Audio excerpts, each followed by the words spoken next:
എന്റെ പൊന്ന് ഗായ്സ്, ഈ വീഡിയോ കണ്ടിട്ട് നൊസ്റ്റ് അടിച്ചില്ലെന്നുണ്ടായി. നിങ്ങൾ 19 കിട്ടാൻ ഉണ്ടെങ്കിൽ എന്റെ കാലയിലെ കയ്യിലെ തലയിലെയും വരെ രോമങ്ങൾ ഇടിച്ചു എന്നുള്ളത് കാരണം നമുക്ക് അതുപോലെ റിലേറ്റ് ചെയ്യാൻ പറ്റുന്ന സംഭവമാണ് ഗൈസ്. അപ്പൊ അതിനേക്കാളും മുന്നേ നിങ്ങൾ ആദ്യമായിട്ട് കാണുന്ന ആൾക്കാരാണെന്നുണ്ടെങ്കിൽ സബ്സ്ക്രൈബ് ചെയ്ത് സപ്പോർട്ട് ചെയ്യണമെന്നുണ്ടെങ്കിൽ വലിയ സന്തോഷമായിരിക്കും. അപ്പം നേരെ നമുക്ക് നമ്മുടെ വീഡിയോയിലിട്ട് പോകാം ഗൈസ്.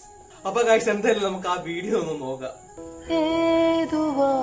എന്റെ മോനെ, ആ ഒരു സാധനം ഉണ്ടല്ലോ, പണ്ട് ഞങ്ങളിങ്ങനെ പറഞ്ഞ വീഡിയോ ഗെയിമിങ്ങിനൊക്കെ ഞങ്ങൾ പറയുന്നത് കേട്ടോ. ആ സാധനത്തിലൊക്കെ അച്ഛന്റെ അമ്മയുടെ ഒക്കെ തല്ലുകൊണ്ട് ഉത്സവപ്പറമ്പിൽ കിടന്ന് എത്രല്ല ഞങ്ങൾക്ക് നമ്മൾ 3, 4, 5 പഠിക്കുമ്പോണ്ടല്ലോ ഞങ്ങളുടെയൊക്കെ ഒരു സ്വപ്നം. ഇന്നത്തെ പിള്ളേരുടെ ഐഫോൺ മേടിക്കുന്ന ഒരു സ്വപ്നമില്ലേ, അതുപോലെയുള്ള അന്നത്തെ ഒരു സ്വപ്നമല്ല. അതൊരു സാധനം മേടിക്കുന്ന പറയണമെന്നുണ്ട്. അന്നെങ്ങാണ്ട് 100 രൂപ 150 രൂപയൊക്കെ ആയിരുന്നു അന്നത്തെ കാലത്ത്, ഏകദേശം 2005, 2006 കാലഘട്ടത്തിൽ. എന്റെ മോനെ, കളർ വേന അയ്യോ. സ്കൂളിൽ ഇതല്ല, ഓച്ചറ അമ്പലം ഉണ്ട് നമ്മുടെ അടുത്ത്. ഓച്ചറ അമ്പലം എന്ന് പറയുകയാണെന്നുണ്ടെങ്കിൽ അത്യാവശ്യം ഫേമസ് ആണ് അമ്പലം. അത് അറിയാത്ത ആൾക്കാർ കുറവായിരിക്കും. നമ്മുടെ അടുത്ത് 10-14 കിലോമീറ്റർ 15 കിലോമീറ്ററേ ഉള്ളൂ.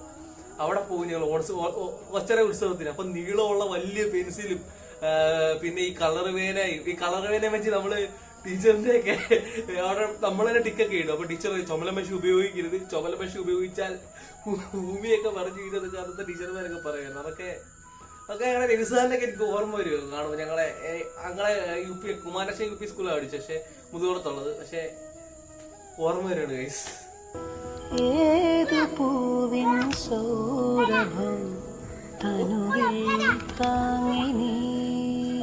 ഈ കുളങ്കര പറഞ്ഞ കളിയില്ലേ, ഈ കുളങ്കര എന്ന് പറയുന്ന കളിയെക്കാട്ടിലും ഇതൊരു വാക്ക് കളി, കുളങ്കര, ഇതൊക്കെ നമ്മളെ UP ക്ലാസ്സിൽ പഠിക്കുമ്പം അത് പറഞ്ഞ എനിക്കറിയത്തില്ല എനിക്ക് എത്രത്തോളം ഫീൽ ചെയ്യാൻ പറ്റും. ഇന്നത്തെ കാലത്ത് പിള്ളേർക്കൊന്നും മനസ്സിലാവത്തില്ല.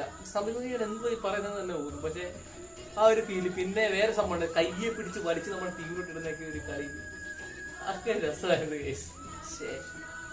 മിസ് ചെയ്യുന്നുണ്ട് ഭയങ്കരമായിട്ട്.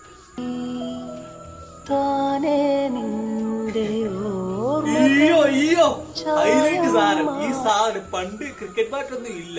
അന്ന് ഉണ്ടാക്കുന്ന ഏറ്റവും കുഞ്ഞിലെ അച്ഛന്മാര് വെട്ടിത്തരുന്ന, എന്റെ പപ്പായൊക്കെ എനിക്ക് വെട്ടിത്തന്ന ആദ്യത്തെ പറ്റെന്ന് പറയുന്നത് ഈ സംഭവം.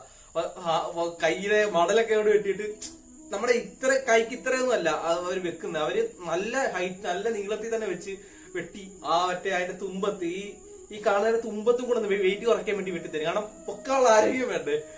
അത് സത്യം ഗൈസ്, അത് ഒരു രക്ഷയില്ല. ഇന്നും നമ്മുടെ കൂട്ടുകാരെ കണ്ടപ്പോ പറഞ്ഞതുള്ളൂ, പണ്ടത്തെ ആ ഒരു ക്രിക്കറ്റ് കളിയും കാര്യങ്ങളും ഒന്നും ഇല്ലിപ്പോ. ഇപ്പം മൊത്തം ഫോണിനകത്തുള്ള പരിപാടിയാണ്. പിള്ളേരൊക്കെ അതാ ഇങ്ങനെയൊക്കെ ആയി പോകുന്നത്. കള്ളും കഞ്ചാവൊക്കെ ആയി പോകുന്നത് കാണാതെ അതൊന്നും ആരും ഉപയോഗിക്കാതിരിക്കുക.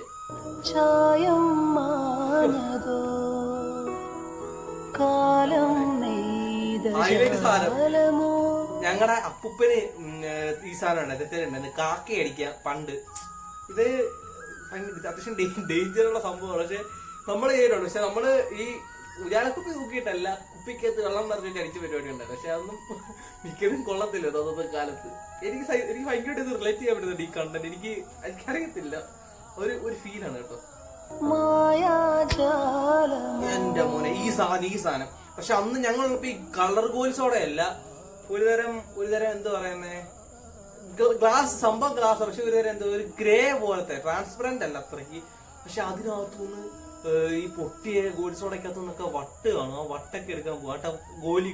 ഗോലിയായി വട്ടം, നമ്മുടെ ഇവിടെ വട്ടം എന്നൊക്കെ പറയുന്നത് കേട്ടോ. ആ സമയത്ത് അതൊക്കെ എടുത്ത്, സത്യം ഗോലികൾ ഞാൻ കളിച്ചിട്ടില്ല, പക്ഷെ അതൊക്കെ എടുത്ത് കളക്ട് ചെയ്യുന്നൊരു സംഭവം ഉണ്ടായിരുന്നു അന്നത്തെ കാലത്ത്. അത് ഒരു അത്യാവശ്യം സോഡ, സാധാ ഒരു സോഡയാണ്, പക്ഷെ ഇത് പൊട്ടിക്കുന്ന രസമായിരുന്നു. വിരലും വെച്ച് കുത്തി വേണം പൊട്ടിക്കാൻ. കുഞ്ഞിനൊന്നും എന്നെ കൊണ്ടൊന്നും പറ്റത്തില്ല. അച്ഛന്മാരൊക്കെ ആയിരുന്നു, കടയിലെ മാമാരൊക്കെ ആയിരുന്നു പൊട്ടിച്ച് ഒരു ഫീലാണ്.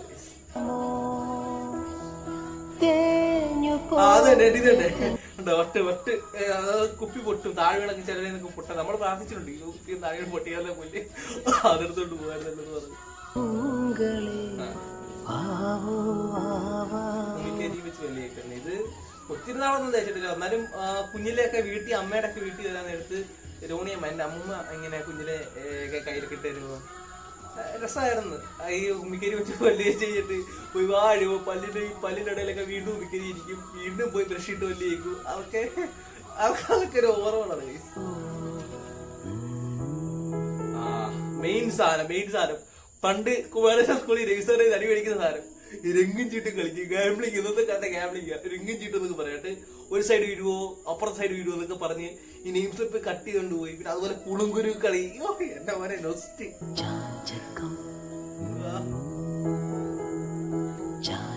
ഇതിനകത്ത് എന്തോ ആത്തപ്പഴം നോക്കും. ഞങ്ങൾ ഇതല്ലായിരുന്നു നോക്കുന്നത്. ഞങ്ങള് പഴിക്കാത്ത മറ്റേ ഇതുണ്ട്, മറ്റേ എന്താ അതിന്റെ പേരെന്തുവായിരുന്നു, ആയിരച്ചക്ക പഴുക്കാത്ത പറിച്ചിട്ട് വന്നിട്ട് അരിക്കാത്ത അല്ല് വെക്കുന്ന ചാരത്തിനകത്ത് വെക്കും. ഇതിങ്ങനെ അരിക്കാതെ ഞങ്ങൾ ഇന്നിട്ടില്ല. ഉള്ളാരും പറയാം, സത്യം പറഞ്ഞ നിങ്ങളുടെയൊക്കെ നിങ്ങള് ആയിരച്ചക്ക വിളഞ്ഞ് നോക്കി പറിച്ചുകൊണ്ട് വന്നു. ചിലതൊക്കെ താഴെ ഇടുമ്പോഴത്തേക്ക് പ്ലച്ചിയായിട്ട് ചെതറിയൊക്കെ പോകും. പക്ഷെ ഈ സാധനം ഉണ്ടല്ലോ, ഇത് നമ്മളെ ഇച്ചിരി മഴയൊക്കെ മുറിക്കുകയാണെന്നുണ്ടെങ്കിലൊക്കെ നമ്മൾ പോയി പറിച്ചുകൊണ്ട് വന്ന് എല്ലാം ചാരത്തിനകത്ത് കൊണ്ടുവച്ച് വീട്ടുകാരെ ഈത്തുള്ളിയൊക്കെ കേട്ട് ഇവര് ഭ്രാന്താണ് ഇതെല്ലാം നിങ്ങളുടെ ഇറക്കാൻ കുരു പോകുന്നു തിന്നില്ല ചത്തു പോകുന്നൊക്കെ പറയുന്നത്.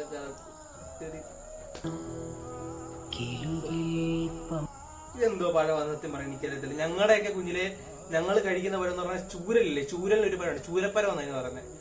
സൂപ്പർ സാധനമായിരുന്നു. എനിക്ക് ഇപ്പോഴും ഓർമ്മയുണ്ട്. കുഞ്ഞിലെ പപ്പായൊക്കെ കരിക്കാണെന്ന ഒരു സ്ഥലമുണ്ട് ഞങ്ങളുടെ അച്ഛൻ്റെ വീടിനടുത്ത്. അവിടെ പോയി പറിക്കുന്നതൊക്കെ ഒരു ഫീലാണ് ഗൈസ്. അത്രേ ഉള്ളു സംഭവം. പക്ഷെ ഉണ്ടല്ലോ ലൈഫില് എനിക്കറിയത്തില്ല, ഒരിക്കലും ഇത് നിങ്ങൾ എക്സ്പീരിയൻസ് ചെയ്യണമായിരുന്നു. പക്ഷെ ഇന്നത്തെ കാലത്ത് പിള്ളേർ പബ്ജിക്കകത്തൊക്കെ പക്ഷെ അതല്ല. സത്യം പറയുകയാണെങ്കിൽ അന്നൊക്കെ വിചാരിക്കുമ്പോൾ എന്തൊരു കാലം ഇതാ 10-25 വയസ്സ് 24 വയസ്സൊക്കെ കഴിഞ്ഞപ്പോഴത്തേക്ക് മനസ്സിലായി ആ കാലത്ത് 10 വയസ്സിന് മുന്നേ എന്റെ മോനെ വേറെ ലെവൽ. എനിക്ക് ഇത്രേ ഉള്ളിക്കെടുക്ക് പറയാൻ. പിള്ളേരെ ഇത് അടിച്ചു വിളിക്കുന്നതിന് പരമാവധി അടിച്ചു വിളിച്ചു. പഠിക്കുകയൊക്കെ വേണം, നമ്മളൊക്കെ ശരിയാണ്. പക്ഷെ എങ്കിലും ഇങ്ങനെയൊക്കെയുള്ള ഓർമ്മകളൊക്കെ ഉണ്ടല്ലോ. ഒന്നുമില്ല ഇതൊക്കെ കാണുന്ന ആൾക്കാർക്ക് മനസ്സിലായി. കാരണം അവരങ്ങനെ ജീവിച്ചിട്ടുള്ള സിറ്റിയിലൊക്കെ ജീവിച്ചിട്ടുള്ള കാര്യമില്ല. ഞാൻ പറയാം, നമ്മുടെ നാട്ടും പുറത്തൊക്കെ ഒന്നാമതായിട്ട് നടന്നൊക്കെ സ്കൂളിൽ പോയി അതൊരു ഫീൽ ആയിരുന്നു കേട്ടോ. ഇങ്ങനെയൊക്കെ കണ്ടെന്ന് മാത്രം. പക്ഷെ റോഡിന്റെയൊക്കെ സൈഡ് തോടിന്റെയൊക്കെ സൈഡ് ഓരോ ചേട്ടന്മാരൊക്കെ ഒന്ന് ചൂടിന് വിചാരിക്കും ചേട്ടന്മാരെ പോലെ ചൂടിട്ടാ മതിയായിരുന്നു. ചൂടിടുമ്പോൾ ചേട്ടന്മാരുടെ അവസ്ഥ ഇപ്പൊ എനിക്ക് മനസ്സിലാവുന്നുണ്ട്. അപ്പം എല്ലാവരും പോയിരുന്ന നല്ല കിടിലുമായിട്ട് പഠിക്കുന്നതിന്റെ കൂട്ടത്തിൽ എല്ലാം എക്സ്പ്ലോർ ചെയ്യണം, എല്ലാം എൻജോയ് ചെയ്യണം. അപ്പം ഓർമ്മയുടെ കോൺഫറൻസ് സ്കൂളിൽ രവിസാറിന്റെയും പിന്നെ ഹൈസ്കൂളിൽ കയറിയ ശേഷം വലിയ ഇതൊന്നും ഇല്ലായിരുന്നു. ആ ഒരു UP കാലഘട്ടമാണ് ഗൈസ് ഈ നൊസ്റ്റ് കാലഘട്ടങ്ങൾ എനിക്ക് സമ്മാനിച്ചത്. അപ്പം ഗൈസ് അത്രയേ ഉള്ളൂ. നിങ്ങൾക്ക് റിലേറ്റബിൾ ആണെന്നുണ്ടെങ്കിൽ ഉറപ്പായിട്ട് ലൈക്ക് ചെയ്യുക, ഷെയർ ചെയ്യുക, സബ്സ്ക്രൈബ് ചെയ്യുക. മറ്റൊരു കിടില വീഡിയോ കാണുന്നവരെ ബൈ ഗൈസ്.